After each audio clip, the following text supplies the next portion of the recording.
Welcome to Event Radio, covering local drag racing, stock car racing, motorcycles, go-karts. If it's got wheels and you can race it, you'll hear about it here. Event Radio is motorsports radio on steroids.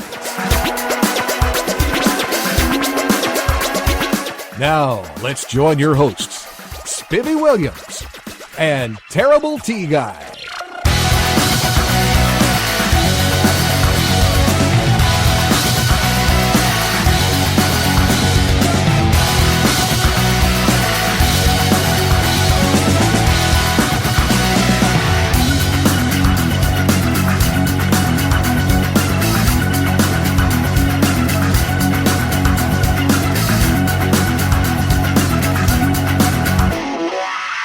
All right, guys, welcome to Event Radio again. We're at a very, very special place for me with a very, very special friend. You too, T. I mean, you know, this guy has been around as long as us. Maybe this guy was racing go-karts when you and I was racing. That's right. How long has that been, Jerry? It's been a long time. Well over 100 years. Yeah, it's been a good 100 years. 58 maybe, something like that. Yeah. Probably. I'm sitting here in a garage that we're going to take you some pictures of that has a ton of history and memories. But these two guys that are on this show with me are, I would say, directly responsible for me ever messing with racing anything. And the reason I say that, we spent a lot of go-kart time, of course, in the first show that you know that T and I did with T's dad, Elmo. But our guest dad was the very first car that my dad in the restaurant business ever sponsored. Back and he didn't even know anything about race cars back then. Chafton. Yeah, we want to introduce you to a very, very dear friend, Mr. Jerry Chafton, and anything involved around racing that this guy hadn't been worth doing. This guy's probably the most accomplished motorcycle rider that ever come out of Bowling Green. Exactly, but he didn't stop there. Cars, but he didn't stop there. I mean, we're going to go through a little. Reminiscing with him that he goes from motorcycles, everything including the Mint 400 in Las Vegas to going through a very illustrious stock car career with late models, winning everything there is to win from Nashville back to here to everywhere you go to, Owensboro. Then he decides, let's try the legend cars. So he gets in the Brooks and Dunn series and he goes and spanks them to death with that. And now he's gone back to his roots, I guess you would say, in the motorcycle stuff, back to running the vintage stuff, and they hated to see him come. I guarantee you. Motorcycles are like a good drug. It's just hard to quit. You ain't quit yet, have you? you just we got to wait on the statute of limitations on that one. Yeah, there you go. But it is Event Radio's honor and privilege to have this gentleman join us, Mr. Jerry Chafton. Jerry, my friend, how are you? Thank you, Spivvy. I'm doing fine. I'm doing great. Very blessed to be able to have a career that I've had and still be able to walk. That's all right. That's cool. I really am thankful to be on your show. Appreciate you and Terry coming out. It's an honor. It really is. No, it's not buddy. This is a trip for us to get to come to your man cave garage is an honor. I'm telling you what. I want to get in his razor and go out here and burn it through the field. We're going to take a bunch of pictures because there is so much history that's in here. I mean, there are gold medals hanging everywhere. There are awards hanging everywhere. There's pictures, including a legend car hung from the ceiling. That I mean, there's a lot here, guys. You started, Jerry, when? How old were you when you started? Well, it's hard to say. It had to start with the go-karts, which, as you well know, racing a go-kart around your mom and dad's restaurant. I mean, you're going to go back that far, and sure. We do with T here. I mean, with Terry, we got to go back that far because that's where it all started. Oh, we all started together. Yeah. You could go back even farther, I guess, and say that we grew up at racetracks. I mean, before we were driving anything, we didn't have any choice. We didn't have any choice. Our daddies hauled us to the racetrack every Friday night and Saturday night, and we grew up at dirt tracks and asphalt tracks in southern Kentucky and Tennessee and Indiana and wherever the daddies would take us, that's where we went. Well, and your dad hauled me around a lot. Oh, yeah. Back years ago. Yeah, you went with us. Great man. Yep. And a heck of a stock car driver. He was very good for what he had to work with, and for the money and the opportunities that were there. Well, he was very good. Isn't that how the good ones really are, though, Jerry? I mean, you look, Earnhardt never had all the money and all that stuff. That's right. And the guys that are really polished their craft and are really good at what they do, that's how they started. Yeah, you know? and they did it out of not just a need for speed. They did a little bit of it out of a necessity to eat. Yeah, I mean, they were making grocery they were money. making grocery money. I know there was many weekends that my dad would win money that my mom would spend at the grocery store. And I know that for a fact. Yeah, well, and you know, pay bills. And pay, that's what I'm saying. I'm saying Yeah. they did it. It was a sport. Sure, they enjoyed it. They loved it. But they did it for the money, too. Well, I remember one of the very first times that Terry and I got together as kids, and I went to his house. And, of course, I don't know if you ever went to Terry's house, but the living room was trophies. Oh, from, it was wall all to wall. trophies. Yeah. And then they were from the floor to the ceiling. Well, I thought everybody's house was that way. You know, and I went home and asked my dad, I said, what did you do with all your trophies? And he said, what are you talking about? And I said, well, don't you have all those too? Because I thought everybody did the same thing. Well, at that age, you know. I mean, your dad did. Yeah. I went to your house. You had them, Yeah. you know, and Terry's, he had them. And then later on, I go to Billy Sterrett and those boys in Owensboro that run the unlimited hydroplanes. They had them. Yeah. And I thought, man, everybody's got these things, but me, what am I doing wrong here? You know. But it's, I don't know, man. That was kids nowadays. They just they're missing something that we got to experience. And I people say that I'm down on stick and ball sports. That's not really it. I'm down on those sports not teaching you what you learn at a racetrack. Right. The respect. It was totally different. There's no doubt about that. It was a different era, a different society. I mean, I don't know how to explain it. We played for keeps. Yeah, we did. And, We played and that's where it started. It started at those dirt tracks, and it was 6, 7, 8, 9 years old, running around those tracks in the pits and swinging on the rope on the sidelines and watching the cars go around the dirt. I mean, I can Sitting go on them back to Coca-Cola Beach. trays. Yes, sir. I can go back to Beach Bend and sitting on that old cable out there in front of the straightaway, swinging on that old cable with the bleachers behind you and the stock cars. And we was going right in racing front just of as hard as our dads were. Yeah, chili dilly pickles. You remember those? Chili dilly pickles. Yeah. Boy, Mr. Garvin didn't miss a lick. No, did he had all the tricks. Yeah, he had all the tricks. Well, I can remember then that actually a little later on they would run the drag races during the day, and then the stock car races would follow in the afternoon. Oh, yeah. And man, you talk about a day of race entertainment. You had You betcha. Yeah, because we used to just fuss constantly because they wouldn't hurry up and get them drag races away. Well, Jerry, you and Spivey both remember, I know I do, that a lot of the, when we was racing, everyone would come watch the juniors race because we put on a better show than the grown-ups. And I can't remember what age that was, Terry. I really don't. You could probably It help was me about with eight, that. 8 or 9. I don't know. I think I was 10 or 11. I don't know, but That I means can. you're an old man now. But I can certainly remember Does that mean racing. You're older than us now. Yeah, Is that I think it? that's it. But Maybe that's why he's faster. He's just smarter. But I can certainly remember those races with you guys and Jimmy Reynolds and different ones out there. All our daddies had cars, and they'd put us in those cars and turn us loose. And I thought, kids don't get that opportunity these days. You remember we would beat and bang. I don't guess there's never a cross word between any of us. Not that I know. And then after we get through running, we go up the park, Oh, we'd go Yeah, play. yeah, we go play. play skee ball, and then while our parents race. Right. Yeah, and let them go on and do their thing, whatever it was. Yep. I still remember, and we told about this on the first show. I don't know if you've heard it or not, but for me, when I got started in drag racing, it's your fault. It's your fault because my dad sponsored your dad's stock car. Blame it on Jerry. Yeah, blame it on Jerry. He did. And I remember you had the old pickin' chicken sign on the back of this car on the doors or something. The picture is right up there, Speedy. Okay, well, I want you to see I that want to later. see it. I want to see it. But and then we'll want to take a picture of it for the people. But then I went on and bought one of the old man's cooks had a drag race car. He had a Ford. Well, the old man would let me off on Sundays to go out there and watch him drag race, And I'd been saving my money, and I bought his old car, and I actually started. I was running it and driving it at 14, and nobody knew it until Mr. Garvin came in and told the old man how good I was doing. And boy, you talk about getting in trouble then. Whoa! But it was really cool. And you went on. Did you go directly into the motorcycles first? Well, there's a story that goes along with that, too. Of course, in those days, I didn't have the money to race cars, but my dad was still racing those cars when I got married.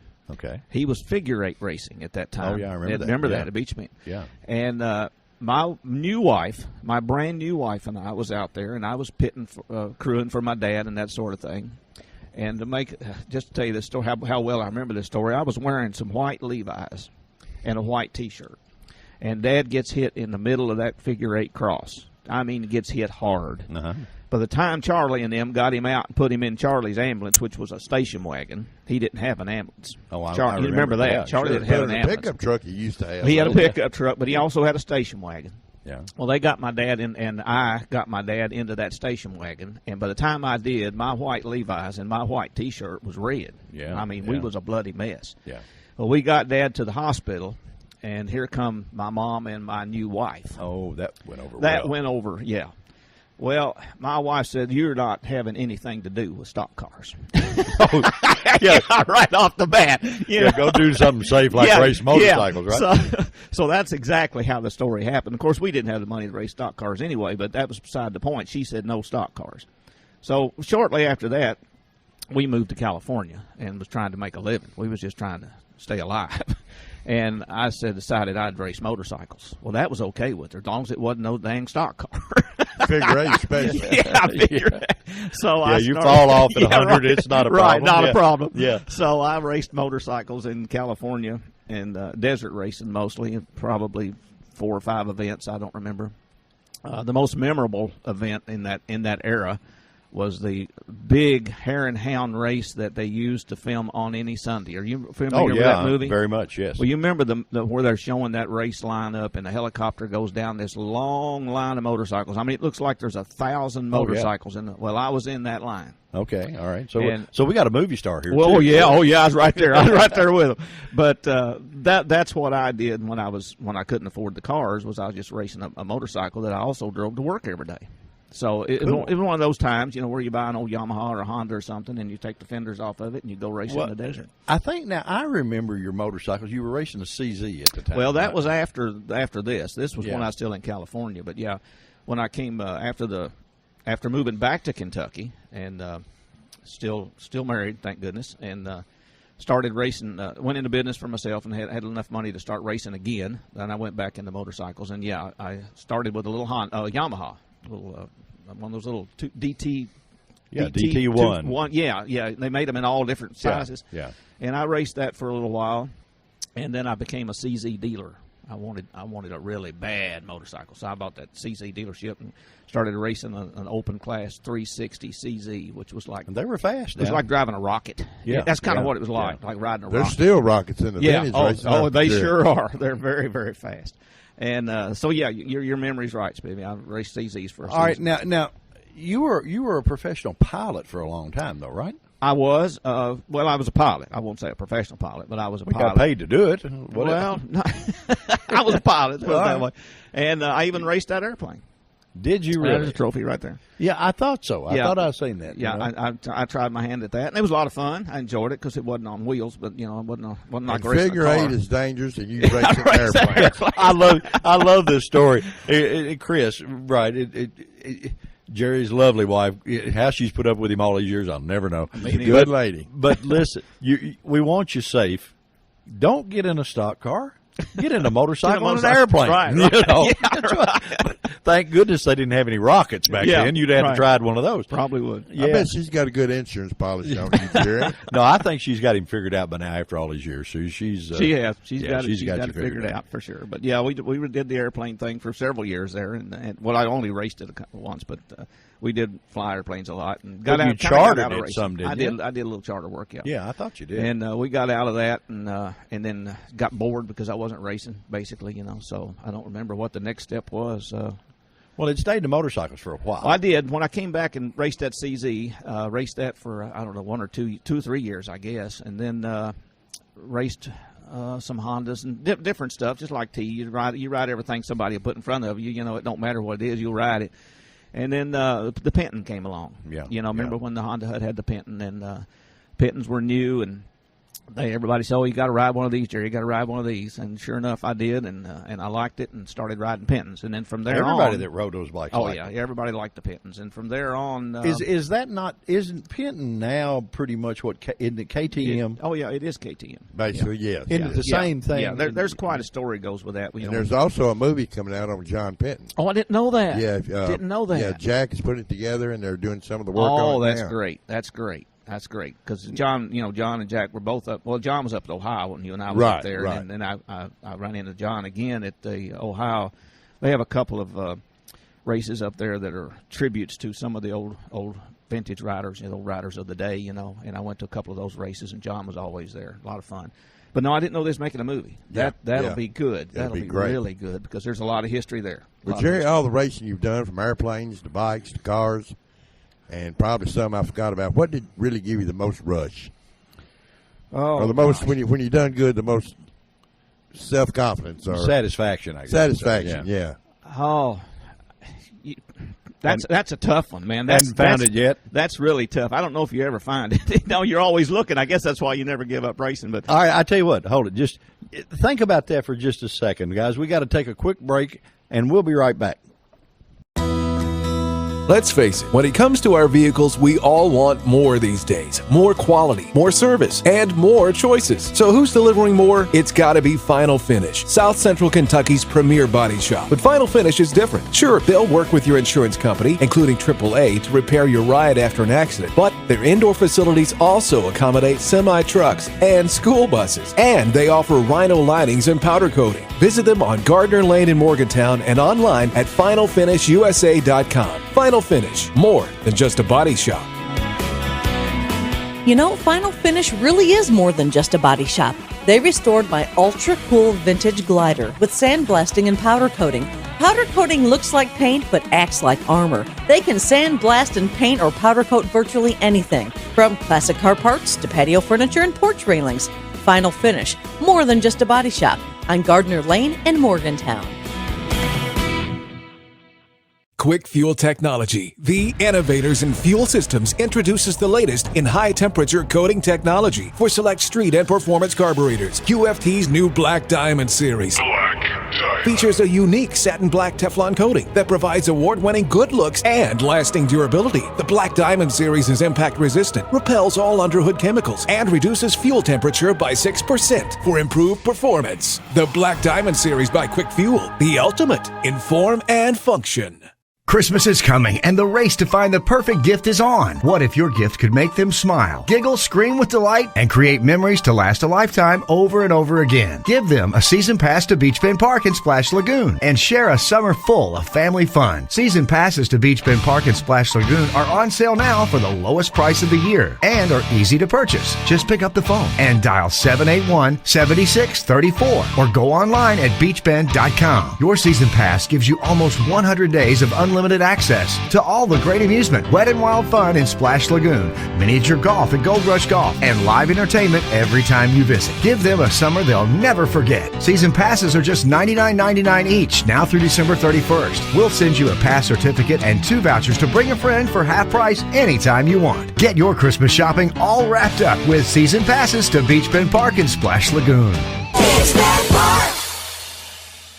It's time to go all out on an ATV that's purpose-built to perform on the toughest job or trail. Get a gift that goes at Lost River Power Sports, where Honda's big sales event is going on now. The ranchers from Honda represent a full lineup of dependable, hard-working ATVs, each one built with Honda's legendary reputation for reliability and with a choice of features, so you opt for exactly what you need. During the Gifts That Go sales event, get as low as 2.9% fixed APR financing on all 4Trax Rancher models, and get $500 in bonus bucks on select models to use in the dealership for gear, accessories, or even your down payment. So get going to Lost River Power Sports, 3108 Nashville Road in Bowling Green, and give the gift of go with a great deal on a great Honda. Honda recommends utility ATVs for riders 16 years and older, and recommends all ATV riders take a training course. Special 2.9% fixed APR financing available for well-qualified buyers. Not all buyers may qualify. Bonus bucks good with select new and unregistered models. See dealer for complete program details. All right, guys, we're back with. We're asking Jerry what his biggest thrill was out of that, and we've given him a couple of minutes to think. Have you figured it out? Well, I'd have to put that in categories, I guess, baby. Probably my most memorable race of all time is the one that you're very familiar with because you sent me there, and that's the Mint 400 in Las Vegas. That's a funny story on why you really went. Well, I don't know. I just know I was asked to go with Danny Young and the Honda Hut crew, and we was going to go race. All right, I'm going to tell you why the entry in the Mint 400 came about. My dad collected bottles. He collected bean bottles. Well, Del Webb, who put on the Mint 400 that ran the casinos, he had a very special collector bottle made just for that race. Well, the old man wanted that for his collection worse than a hog wanted slop, and there was nowhere to get one. And he had heard us talking about all this motorcycle racing that they were doing at the thing, and he said, "You familiar with a race called the Mint 400?" And I said, "Yeah." And he said, "Why don't you boys run it?" I said, "Hey, old man, I don't have any business running. I mean, I'm not good enough to run this." He said, "Well, you know anybody that is?" And I said, "Yeah, sure do." He said, "Well, go see if they want to run it, because the only way you can get that bottle is to enter that race." I did not know that. Yes, that is the truth. So that was the reason. But you guys did. Here we enter the race to get a bottle, and you guys are killer. You guys have come real close to winning that thing. We took it really serious, and I know Danny's just top notch, but far better than I am rider. But we worked really hard at getting prepped for that race. I personally rode every single day. And I didn't just ride. I rode as fast as I could ride, because I knew it was an extremely fast race. And I rode every day probably for 30 minutes to an hour after work. But how did you practice for desert conditions in Bowling Green, Kentucky? Now there's a story goes with that too. Right. And you know Cumberland Trace Road as well as anybody. Sure. And between Cumberland Trace Road, between Cemetery Road and Scottsville Road, beside the interstate, beside the fence that runs along Cumberland Trace, there's a horse trail, or used to be a horse trail. Okay. Well, I would pull out. I lived over there at that time. Mm-hmm. I would go up to Cemetery Road, and I would see how fast I could go to the Scottsville Road on that little cow trail, on that little horse trail, every day after work, every day. I don't care if it was raining. I don't care. Every day for weeks. Well, I'd do it till I saw a cop. That would be a good time. Yeah, because naturally they don't want you over there, and you're going. That's rolling ground. You got little hills, and when you go up the hills, it'd be on the back wheel. When you go over the hill, you'd be on the back wheel. You'd set it down, you'd go through the gully down at the bottom, you'd cross that ditch, and you go up the next hill on the back wheel. And coming from Scottsville Road to Cemetery Road, you're paralleling the traffic. Right. Well, I was faster than the traffic on the interstate. I was passing the cars. So that means they were averaging 70 miles an hour. Well, probably, yeah. I don't know what the speed limit was in those days. It might have been lower, but yeah, 65 to 70 miles an hour. And I was passing them until I would see a trooper over there, and then I'd have to get off of there because he would go up to the exit at Scottsville Road or Louisville Road and get off and come back and try to find me. Well, I'd be back in the garage by then. Yeah. But I did that every day to get ready for that race. Rode a lot faster going back to the garage. Oh, yeah, a lot faster. But that was probably the most memorable race. Well, I always wondered. I mean, I knew you guys were aces when you went, and I wondered how you conditioned. And here it's been this many years before I found out. Yeah. But I don't know how Danny did it. Danny was much younger than me, so he Danny probably didn't have to do it. He didn't have to do it. Danny just talking. He gets in shape the way he moves the sand. Yeah, right. Guys, we're going to have that gentleman on this show a little later, but Mr. Danny Young is the only guy that I know of that ran the International 6-Day Trials 3 times and medaled all 3 times. Yeah, Danny's just he's phenomenal. He is phenomenal. And I was so honored to go to a race as his partner. The two of us as co-riders. You guys did good. Didn't you crash? Or something? I crashed real bad. Yeah, like I said, it was just an honor to go out there and be in that show, because that race was a show. Those people in Las Vegas, they don't just put on a race. Yeah, it's a show. Dale Webb did a fabulous job. Matter of fact, I still have that bottle in my office in a deal. I've always kept that one. Well, I've got the one you gave me. Yeah, there were 2, and I thought you would like that. I did. I appreciate that. And now you know the story of why you had it. I didn't know that. But it, so cool. Things that those are things that when you look back from growing up and getting our age now, that you can look back, boy, and you can just sit for a long time. And I understand why you spend so much time out here, because man, you can relive your life in this place. It is. It's memory lane for sure. But just to tell you what kind of rider Danny Young is, though, I know you're going to have him on the show later. And if you don't mind, I'm going to say a little something about him. Sure, go ahead. But we raced. It's a 400-mile race. 2 200-mile laps is what they were. Mm-hmm. And we started as a deserted airstrip right there in the desert. And I started the race and rode the first 65 or 70 miles. And then they would take the van. The crew would take the van, and Danny, and he would go to the next gas stop.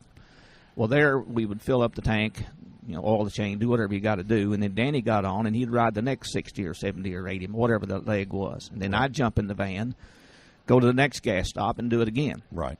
Well, I was on the last leg of the first lap, and I was within sight of the finish line. I could see it, but it was probably 2 miles away. I mean, it's a long ways, flat land out there.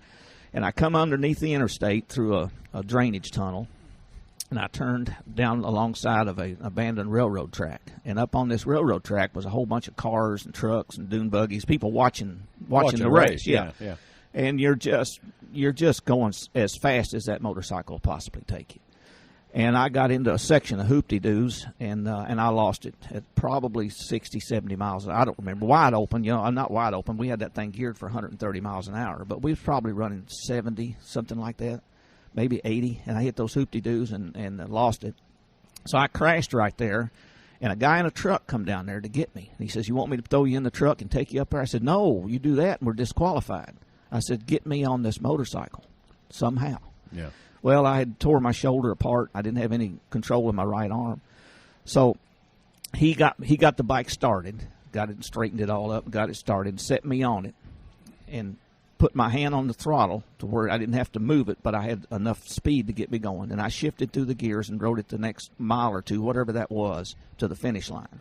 And I got off, and my crew wasn't there because they were like 200 yards down from the finish line waiting for me to come through and swap riders. Uh-huh. Well, one of them saw me, John, or somebody saw me up there, and I couldn't get the bike going again. I mean, that man helped me get back on it, and I couldn't get on it myself. Yeah. So they finally got up there to me, and John Bernard took the bike, I think, down to Danny, and they went on. They put me in an ambulance and took me to Las Vegas Memorial Hospital because I tore that right shoulder all apart. Well, just to tell you what kind of rider Danny Young is, he rode the next 200 miles without a relief rider. And probably didn't even break a sweat. 200 miles. Didn't hurt him. And just stopped for gas and straighten a few things on the bike. Well, I'm at Las Vegas Memorial, and it's 2 o'clock in the morning, and I haven't heard a word. So I figured these guys done gone back to Bowling Green. Yeah, they left me here. They left me right here, But no, they showed up about 2:30 in the morning, and we finished. I don't remember. We finished respectfully. Oh yeah, you guys were up in the hunt. Yeah, we was up in there, and there was 76 bikes or something like that, and we were 18, 19. So we were respectful, and for Danny to pull that off. And he finished in the dark. I mean, we had lights on the bike. It was typical desert type racing. And this typical guy, Danny. And then you guys have to reconfigure your bike when you got there. Oh yeah, versus Kentucky trails. Yeah, we took Terry. We took 3 bikes with us. We took because we could pre-ride the course. So we was gone for 9 days, and we got out there and we unloaded my personal Penton and one that Honda Hut I think had furnished for Danny, and we wore those 2 machines out pre-riding the course. I mean, because they weren't really set up for it. Yeah. So we come back and we took the race bike that we thought we had prepped for it. We had a big, huge gas tank on it, and we had lights on it and things like that. And we had to make some shock changes and suspension changes because we just flat wore the 2 that we took out there out. And that bike held up pretty well. Now, we bent it up pretty bad. When Danny crashed before I did, he didn't hurt himself, but he hurt the bike. Yeah. And then when I crashed, I hurt myself, not the bike. So we ended up finishing, but that's probably the most memorable race. Now, I would say at this point in time, Chris is praying for the stock car. Oh, yeah, by now, But now she's reconsidering the stock car. So Jerry moves on. Let's fast forward just a little bit, and you got into late model stock car racing. I did. Let's see, that would have been mid-'80s. That was after a stint of farming where I didn't have time to race, and I got bored with not racing. So we went out to Beach Bend, built What possessed you to be a farmer? Oh, I don't know. Long story.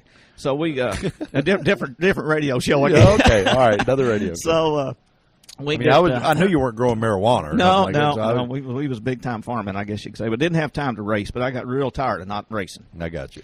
And we started, bought an old car from Mark Reynolds, I think. Some kind of old jalopy run out at Beach Bend. Well, I tore that up just the first couple nights. And then we went out to Causey's, and I found me a 442 Oldsmobile. I remember that. Remember that? Yeah. Well, you should. There's a shirt you made for me. Yeah, Right I do. there. I remember it. Yeah. That shirt right there you made for me. Well, I got a little history here, too. You sure do. And that we put that 442 together with a 406 small block Chevy motor in it and just kicked some butt out of Beach Bend. I got protested for it was everything pretty in much the an world. unbeatable deal. Yeah, there and for a while. I had quite a fan base because everybody out there had a Camaro, a Chevelle, or a Mustang. Yeah. And I had an Oldsmobile. You know, I mean, who races an Oldsmobile? Well, best of my memory, you had some pretty trick parts on that thing, We had too, a few, yeah. Well, they was that only the Oldsmobile guys had.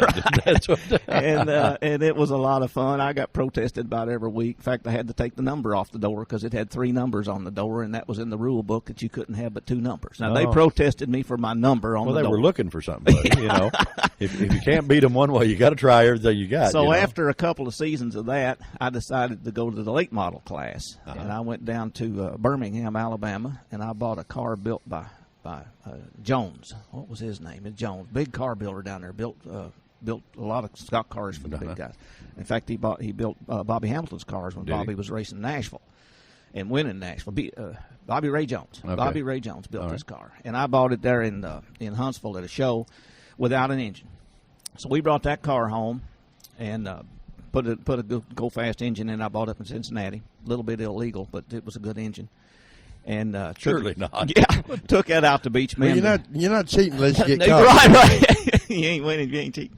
And got out to Beach Bend, and the very first race, I'm talking, this car is spanking new to me. I mean, you know, and it's a doll. It is sharp. And I put it right in the fence. And it was a flagman error. You know, everybody says, "Oh, sure, Jerry, yeah, sure." But you can ask Jimmy Reynolds, Mark Reynolds, all the guys that were there. Terry went sailing in a go-kart race over a flagman error. Yeah, I mean that does happen. It does. It happens. And this flagman, the flagman that night didn't show up at Beach Bend, and Dallas got somebody else to flag for him. And he dropped a green flag on the feature, and he didn't like the start, so he put his hand out to stop the cars. His hand. Well, the only one that looked at that was Jimmy. I think Jimmy was on the pole. Yeah. Well, Jimmy saw the hand. But the rest of us, once you drop the green flag, you don't look back up at that flagman. You're looking at the bumper of that car in front of you. Right. You know what I mean, Terry? That's what you happened ain't to watching me. that flagman. Well, Jimmy saw it, and he bowed up. Yeah. And slowed down to make another lap. Yeah. Well, everybody in the field just piled up right up against him. Now, Mark hung a left and went out into the figure 8 and missed it all. And I hit somebody, and I don't remember the boy from Tennessee's name. I ended up on top of his car, just tore my car all to pieces. Brand spanking new car to me, new engine in it and everything. I said, that's the last time I'll race at this racetrack with this car. Yeah, there you go. So that's what got me into the NASCAR series. I was just so mad at the fact that I'd tore that car up. Yeah. So I hauled it back down to Birmingham. Yeah. Had a new body put on it, and had the whole car straightened out and reset up again, you know. And I'm spending money I really ain't got. You know what I mean? Yeah, that's being a racer, friend. That's just a... And then I started looking for a different place to race it, and Bobby Ray Jones said, you need to go into that All-American series and race with these boys. So they're more professional, and so that's what we did. And starting out in the 87, I think it was the 87 series, 87 season, we started racing the traveling NASCAR circuit. It was called All-American, which was one level under Busch. Back in those days, there was 3 levels of traveling All-Pro NASCAR. or something. Yeah. It changed names, but it was either All-Pro, All-American. Then it was ARCA for a while. ARCA, well, ARCA's a different series, but they was kind of like that. It was the third level, the level just under Busch. Yeah. And really, really enjoyed. There were some very memorable races to that too. Let me tell you. I bet there was. That's why I said you almost have to put it in a category. Yeah. Well, we'll get in around to that. All right. I tell you what, we got to take another quick break, and we're going to fast forward one more time as soon as we get back, guys. Hang in there with us. We'll be right back. All right, guys. We're back, and we're going to fast forward. We're going to step down in car size just a little. Our buddy, I think, decided he wanted to be in country music, and the easiest way to get in country music was to get a Legends car and get hooked up with Kix Brooks and Ronnie Dunn on the Brooks and Dunn series. How long did you run that, Jerry? Well, as long as they had it. The Brooks and Dunn series faded out long before I did. There was the Mark Colley Celebrity Race, which started in '94, and it went to like 2000. So it was about 5 or 6 years of the Mark Colley Celebrity Race. And then the Brooks and Dunn series, it probably went on for about the same amount of time. those boys, they were country music stars when I met them and bought my car from them, but they turned into superstars. And they, the biggest there were, and they just got too big and too busy. They still enjoyed the cars, but they still raced with you guys. Yeah, they still raced with us, but they couldn't promote and put on and do the things they wanted. They started out doing. In other words, they just outgrew it. Well, I would imagine the record people were pretty hot over them being in the cars having a good time. I would think so too, because like I said, it's you can get hurt, and they raced them hard. And those boys, now they didn't just go out there for show. They were racers. They were racers, and they raced each other probably harder than anybody else on the racetrack. What are they like off the stage and off the racetrack? Well, they're two totally different people. I'll tell you that. Ronnie Dunn is very reserved, very quiet, almost to the point of being shy. You would think that you would think he was the kind of guy that don't want nothing to do with you, but he's not. He's just quiet. And Kix Brooks is just the opposite. He is a hoot from the word go. Alabama wild man. Oh my God, you can't be around him what you're not laughing. I mean, he's just a cut up and a lot of fun, and just two totally different people. Yeah. But we met so many others that we met most of these people during the Mark Colley Celebrity Race, because that's what it was for. Bring the celebrities in, and that car there. Who all ran there? The car that's hanging up that we're going to show you a picture of. That car ran that race. That car ran that race. That's not one of my cars. That's a good friend of mine's car, Jim Martin. His car was being driven by the Channel 4 sports director, Rudy Kalis. Okay. Remember Rudy that Kalis name? out of Channel 4. Rudy Kalis. I never thought I'd remember that name. Rudy Kalis drove that car in the Mark Colley Celebrity Race, and there's quite a story goes with that. If you got time. Sure, we got a week.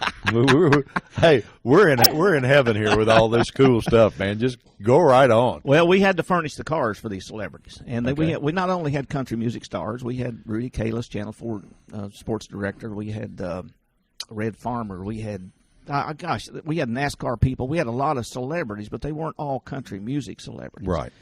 And he was driving Jim's car, and he was late for his practice, which was like 2 p.m. And we would take these guys or girls. I had a gal, a country music singer. Shelley Wright was my driver that year. And we had to kind of show them the ropes, teach them how to drive the car, and let them practice out there by themselves. Well, Rudy didn't show up. He was Channel 4, and he was working. So he gets there around 6 o'clock, and it's time for us guys to practice, because we race after the celebrities. And Rudy says, what do y'all think? Do you think I could practice with y'all? And Jim says, well, yeah, you can drive good, no problem. So, and once you're in that car, they don't know who's in there. Yeah, they can't tell who's in there. So we put Rudy in that car, and we put him out there with us racing or practicing. Well, he was a good enough driver to go that fast, but he didn't realize just how fast he was going, because he was racing with guys that go quite a bit faster. Sure. Well, he goes into turn 3, and he don't come out. He put that car head on into the wall in turn 3. I mean, that's where you enter the track down at Nashville. Yeah, right. Between 3 and 4, and there's a solid wall there, and he slid through the turn and hit that wall head on. Drove the engine back up into the driver's compartment.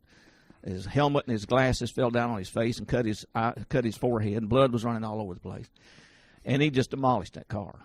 So when we got the car back, Jim got a new car out of it. That was part of the deal. Sure. If somebody totaled your car, you got a new car. So Jim got a new car, and we took that car, and that's pieces and parts of it, and we cut it in half, and Jim got. Well, one thing for sure, he had something to talk about on the news. He did. He had a scar. His scar is still on his forehead, but yeah. Which one of the celebrities was probably the best driver, Jerry? You remember? No, it would probably be. It'd have to be Brooks or Dunn. But they were doing it too, Yeah, they were regulars. I mean, they drove on Saturdays, and they run the Rim a lot. They used to go to the Highland. Well, yeah, I mean, they would Nashville. Schedule concerts to where they could race those cars. Yeah. So they were like us. They were racing on a regular basis, and they were. One of their videos had Earnhardt. In the video. Yeah. And they were doing some videos with the people that we were racing with down there. But as far as the celebrities that just popped in there, I don't know. I just don't know who it would be. Even Paul Newman was there one year. Yeah. Oh, yeah, Paul was down there, and he was a very good race car driver. Let me tell you, very good race car driver. Yeah. But we had just tons and tons of celebrities, and I don't even remember who all was there. But, we had Tim McGraw and Faith Hill, and they were just all there. A lot of fun. So time is rolling on here, and you've decided to kick back a little bit. You buy a bus, and you're constantly out riding in a bus. I know I called you one day, and you were going down Highway 1 in California. You and Chris just having fun, and that's cool. I love it. I'm very envious, but I love that. But then you decide you're going to run some vintage motorcycle stuff again. You're going to come back and sort of spring back to the beginning. Yeah, that 11 years in Legends cars. Yeah, it was a long time. 11 years, and we traveled all over the country, Las Vegas. We went everywhere, and we used the motorhome for that. I mean, we traveled out there, and Charlotte. We was in Charlotte a lot, but we used the motor coach for that to go racing. And then my grandson got to be about 7 years old. And I was going to get to that, to the quarter midgets. Yeah, he decided that he wanted to race quarter midgets, and boy, I loved that. You were all for that, right? All for that. So we got him into, his dad got him into quarter midget racing, and took a year or two, and Austin got better and better, and after about year number 3, he's racing 3 cars, really? 3 different classes on the same day, and he's got one that's I can never remember what they call that thing, but it was the bad boy. It was the biggest class. Yeah. Uh-huh. And, I mean, that's when the left front wheel comes off the ground, coming out of the corner and the whole bit. Like the old modified used to Yeah, it ago, was really, really fast. Yeah. And I think we burned him out. Oh, really? I think because he just got to a point where he said, I don't think I want to do that anymore. Well, okay. So I had Legends cars. I still had the Legends car at that time, but I wasn't driving it. I was just sitting here in the garage, and, the trailer and everything wasn't being used. And one of the dads down at the quarter midget track says, Jerry, where's your Legends car? I said, well, it's sitting at home. He said, well, I want to buy it. I said, you what? He said, yeah, my son's 15. He's getting big enough now. He wants to get out of quarter midgets, and he wants to go Legends car racing. He said, I know you got some pretty good stuff. He said, I want to buy everything you got. I said, really? Come on down. So I said, yeah, this sounds like an opportunity for me to get out, just bring a big check and come on, right? We're going quarter midget racing, Yeah. Well, I sold everything I had except the trailer, and then he decided he didn't want to race quarter midgets anymore. So I'm without leading up to the vintage motorcycle racing. I'm without anything to race now. So I don't know, maybe a year went by, 2 years went by, and I thought, boy, I don't want to buy back into car racing. At this point, I'll have a fortune tied up. Yeah, it's hard. It's easy when you accumulate it. Yeah, when you grow it slowly. But when you have to go buy everything at one time, that's a pretty strong I said, lick. No, at this age, I said I'm not going to do that. So I said, but motorcycles are still pretty cheap. So don't take up a lot of room. Yeah, don't take up a lot of room. You still got a trailer. I believe I can do that. Yeah. And the boy, my grandson Austin, he was really into riding dirt bikes anyway. We had bikes out here on the yard all the time, out here in the fields, and we were riding them all the time. And I said, well, if I'm going to do this, I want something like I had back in the 70s. I want to find me another Penton. So I get on the internet like everybody else does these days. And I found me a fully restored 250 hair scrambler Penton up in where did I go? Hartford, Connecticut. Okay. So we jumped in the motor coach, just me and the grandson. We took a little week-long road trip. A little road trip. Yeah, exactly. And his dad bought one the same time, and it was in Buffalo, New York. He bought a 400 Penton. Yeah. So I took the coach, and we went up there and bought that 250, and then we went over to Buffalo and got the 400 and came back with 2 freshly restored Pentons. There you go. So we joined the AHRMA. AHR, what's that? American Historical Racing Motorcycle Racing Association. And I thought, I can't even say that. Yeah. That's why we call it AHRMA. Yeah, okay, all right. So we got into AHRMA, and I don't remember. Our first race was over in Missouri. Oh, just a swampy place over there. Well, I cracked about 3 ribs the first day, and it was a 2-day race.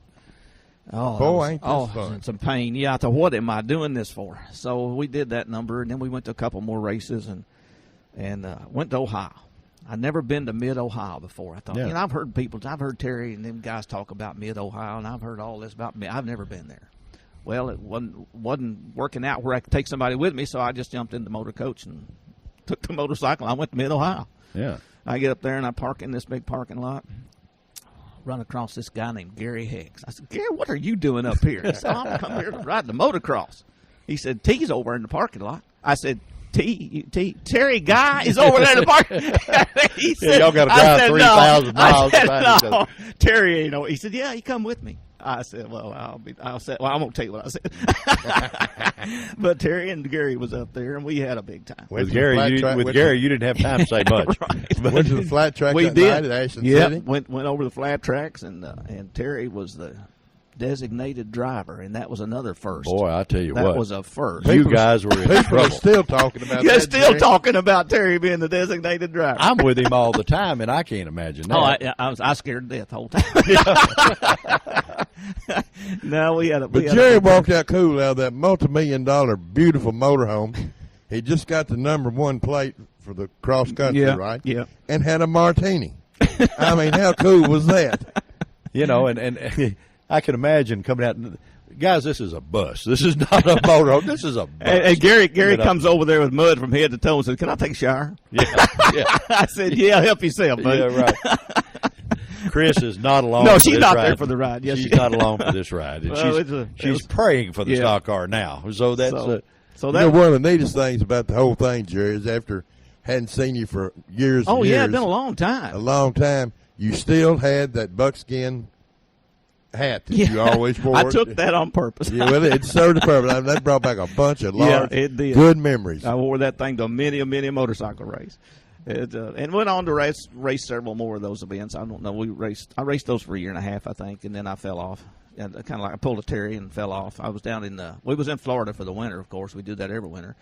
And I rode the cross country race in Gainesville, Florida, which is a really, really neat track, especially their motocross track.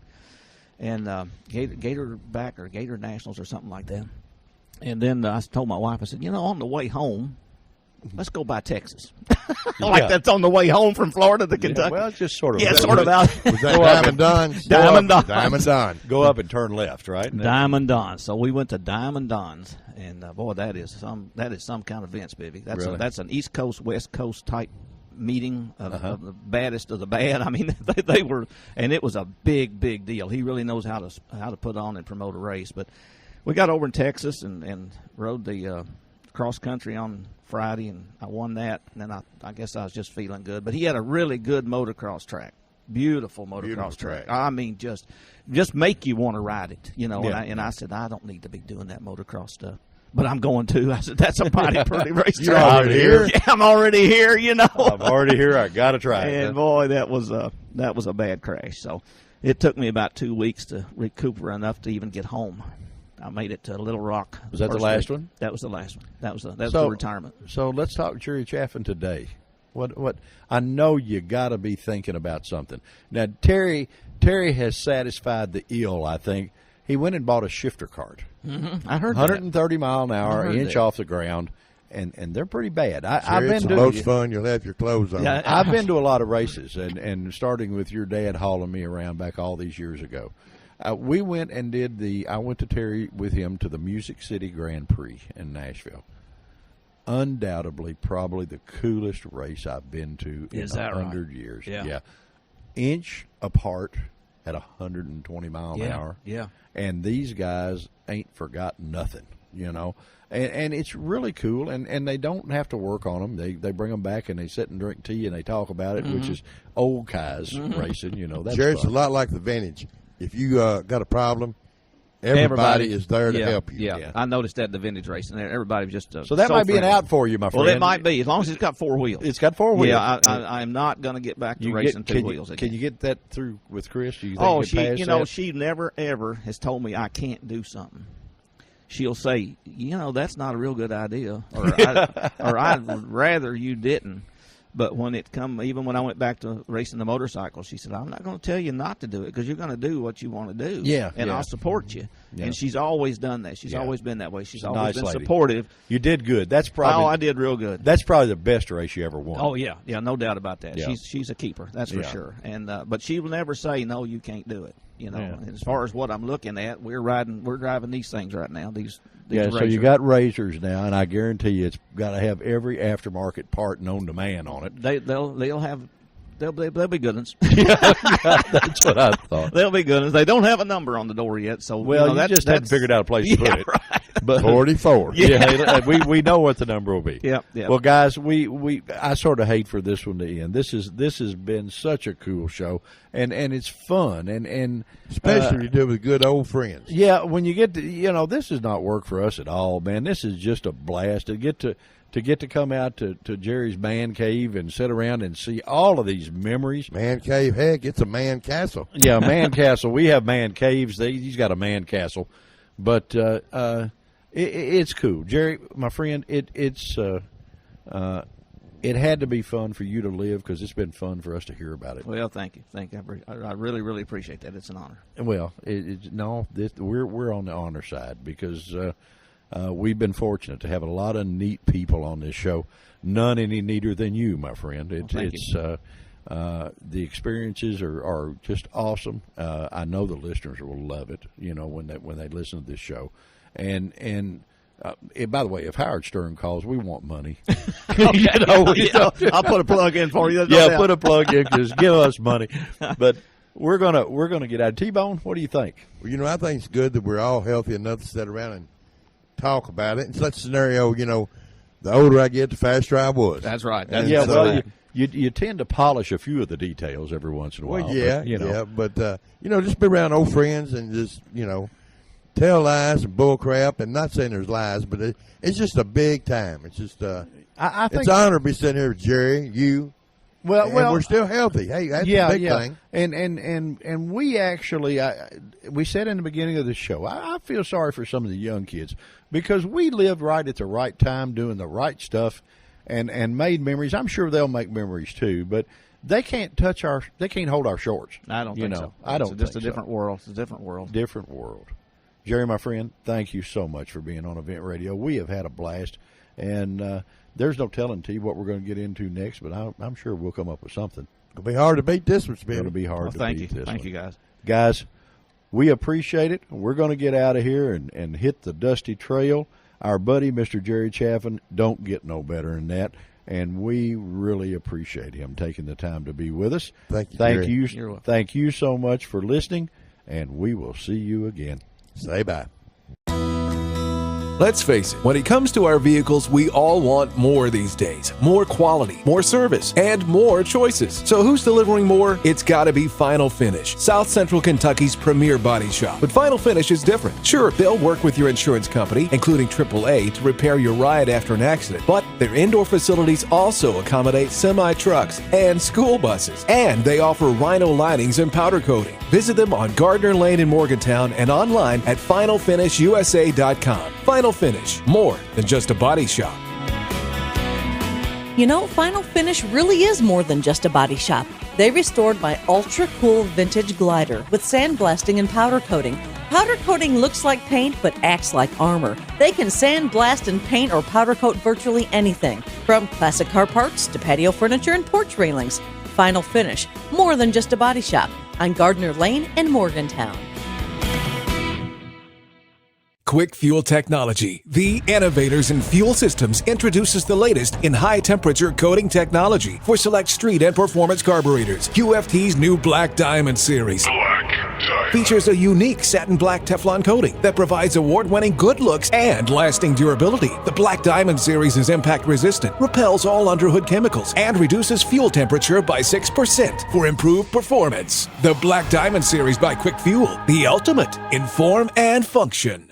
Christmas is coming, and the race to find the perfect gift is on. What if your gift could make them smile, giggle, scream with delight, and create memories to last a lifetime over and over again? Give them a season pass to Beach Bend Park and Splash Lagoon, and share a summer full of family fun. Season passes to Beach Bend Park and Splash Lagoon are on sale now for the lowest price of the year and are easy to purchase. Just pick up the phone and dial 781-7634 or go online at beachbend.com. Your season pass gives you almost 100 days of unlimited access to all the great amusement, wet and wild fun in Splash Lagoon, miniature golf at Gold Rush Golf, and live entertainment every time you visit. Give them a summer they'll never forget. Season passes are just $99.99 each, now through December 31st. We'll send you a pass certificate and 2 vouchers to bring a friend for half price anytime you want. Get your Christmas shopping all wrapped up with season passes to Beach Bend Park and Splash Lagoon. Beach Bend Park. It's time to go all out on an ATV that's purpose-built to perform on the toughest job or trail. Get a gift that goes at Lost River Power Sports, where Honda's big sales event is going on now. The ranchers from Honda represent a full lineup of dependable, hard-working ATVs, each one built with Honda's legendary reputation for reliability and with a choice of features, so you opt for exactly what you need. During the Gifts That Go sales event, get as low as 2.9% fixed APR financing on all 4Trax Rancher models, and get $500 in bonus bucks on select models to use in the dealership for gear, accessories, or even your down payment. So get going to Lost River Power Sports, 3108 Nashville Road in Bowling Green, and give the gift of go with a great deal on a great Honda. Honda recommends utility ATVs for riders 16 years and older, and recommends all ATV riders take a training course. Special 2.9% fixed APR financing available for well-qualified buyers. Not all buyers may qualify. Bonus bucks good with select new and unregistered models. See dealer for complete program details. You've been listening to Event Radio, covering local drag racing, stock car racing, motorcycles, go-karts. If it's got wheels and you can race it, you heard about it here. Event Radio is motorsports radio on steroids. Join us next time with your hosts, Spivey Williams and Terrible T Guy.